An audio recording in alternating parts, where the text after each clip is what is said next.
চলতি বছরের সেপ্টেম্বর থেকে ডিসেম্বর মাসেই আমূল পাল্টে যাচ্ছে রাজধানী ঢাকা সহ দেশের গুরুত্বপূর্ণ সব স্থানে যোগাযোগ ব্যবস্থার চেহারা, যার মধ্য দিয়ে শুরু হবে অবকাঠামো সামর্থ্যে ভিন্ন এক বাংলাদেশের যাত্রা।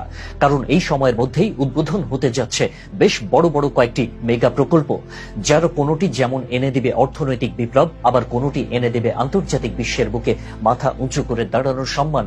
তো দেরি না করে চলুন জেনে আসা যাক সেরা 5টি মেগা প্রকল্পের ছোঁয়ায় বদলে যাচ্ছে রাজধানী ঢাকা সহ পুরো বাংলাদেশের চিত্র। পূর্বাচল এক্সপ্রেসওয়ে দেশের চলমান মেগা প্রকল্পগুলোর মধ্যে অন্যতম একটি প্রকল্প হল পূর্বাচল এক্সপ্রেসওয়ে প্রকল্প। আসছে সেপ্টেম্বরে চালু হতে যাচ্ছে পূর্বাচল এক্সপ্রেসওয়ে নামের ওই প্রকল্পটি। আর এই প্রকল্পটি চালু হলে রাজধানী ঢাকার চিত্রটাই যেন পাল্টে যাবে। বলা হচ্ছে দক্ষিণ পূর্ব এশিয়ার অন্যতম দৃষ্টিনন্দন এবং আকর্ষণীয় এক্সপ্রেসওয়ে এটি। ইতিমধ্যে যার 97% কাজ শেষ হয়েছে। নতুন শহর পূর্বাচলের সঙ্গে রাজধানীর যোগাযোগের জন্য কুড়িল ফ্লাইওভার থেকে কাঞ্চন সেতু পর্যন্ত নির্মাণ করা হয়েছে 12.5 কিলোমিটার এক্সপ্রেসওয়েটি।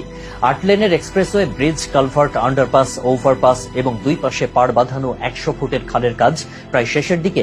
এখন চলছে শুধু শেষ সময়ের সৌন্দর্য বর্ধন।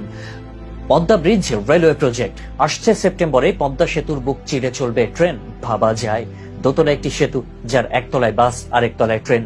দেশের দীর্ঘতম পদ্মা সেতু দিয়ে চলবে ট্রেন। এই খবরে যেন সবচেয়ে বেশি উচ্ছ্বসিত দক্ষিণাঞ্চলের মানুষেরা, কারণ এই প্রকল্পের মধ্য দিয়ে বরিশালকে ট্রেনের আওতায় আনতে আরো এক ধাপ এগিয়ে যাচ্ছে বাংলাদেশ। এরই মধ্যে গত 4 এপ্রিল পরীক্ষামূলক ট্রেন চলাচল করেছে পদ্মা সেতু দিয়ে।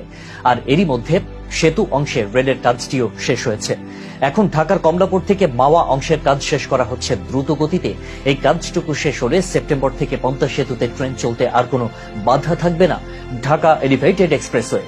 ঢাকা এলিভেটেড এক্সপ্রেসওয়ে হচ্ছে বাংলাদেশের প্রথম এলিভেটেড এক্সপ্রেসওয়ে প্রকল্প।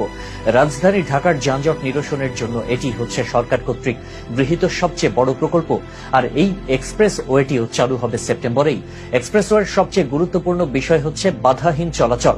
শাহজালাল আন্তর্জাতিক বিমানবন্দর থেকে শুরু হয়ে কুড়িল, বনানী, মহাখালী, তেজগাঁও, মগবাজার, কমলাপুর, সায়েদাবাদ, যাত্রাবাড়ি হয়ে ঢাকা চট্টগ্রাম মহাসড়কের কুতুবখালী এলাকায় গিয়ে শেষ হবে এই প্রকল্প।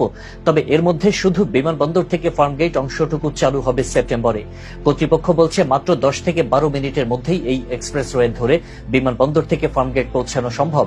ইতিমধ্যে এই অংশের রাস্তায় carpeting, lamppost, sign indicator, digital board এবং টোল প্লাজা বসানোর কাজ দ্রুত গতিতে সম্পন্ন করা হচ্ছে। খুলনা মোংলা রেলওয়ে প্রজেক্ট অর্থনৈতিকভাবে বিপ্লব ঘটাতে ডিসেম্বর মাসেই উদ্বোধন হতে পারে খুলনা মোংলা বন্দর রেলওয়ে প্রকল্প। ইতিমধ্যে এই প্রকল্পের 96% কাজ সম্পন্ন হয়েছে। প্রকল্প বাস্তবায়ন হলে দেশের পুরো রেল নেটওয়ার্কের সঙ্গে যুক্ত হবে মোংলা বন্দর। এদিকে এই পথে রেল চলাচলের আগেই দক্ষিণের ছবিটা পাল্টাতে শুরু করেছে। এই প্রকল্প ঘিরে দেশে এই প্রথম রূপসান নদীর উপর অত্যাধুনিক রেল ব্রিজ নির্মাণ কাজ সমাপ্ত হয়েছে। এর মধ্য দিয়ে মোংলা বন্দর থেকে মালামাল রেলপথের বিভিন্ন স্থানে পরিবহন করা যাবে বেশ সাশ্রয়ে। এর ফলে আন্তর্জাতিক বাণিজ্যে আমাদের রেলপথ হয়ে উঠবে অনন্য। বঙ্গবন্ধু শেখ মুজিবুর রহমান টানেল এই বছরের মধ্যেই চালু হতে যাচ্ছে দেশের অবকাঠামো বদলে দেওয়া আরও একটি প্রকল্প, বঙ্গবন্ধু শেখ মুজিবুর রহমান টানেল। দেশের দক্ষিণ পূর্বের বন্দর নগরী চট্টগ্রামে কর্ণফুলী নদীর তলদেশের মধ্যে সুড়ঙ্গ পথটি চালু হয়ে গেলেই এই টানেল চট্টগ্রামের সঙ্গে কক্সবাজারের 40 কিলোমিটার দূরত্ব কমিয়ে দেবে। সেই সঙ্গে এই সুড়ঙ্গটি কর্ণফুলী নদীর 2 তীরের অঞ্চলকে যুক্ত করবে। সবচেয়ে অবাক করা তথ্যটি হচ্ছে এই সুড়ঙ্গটি নির্মিত হলে এটিই হবে বাংলাদেশের প্রথম সুড়ঙ্গ পথ এবং দক্ষিণ এশিয়ায় নদী তলদেশের প্রথম ও দীর্ঘতম সড়ক সুড়ঙ্গ পথ।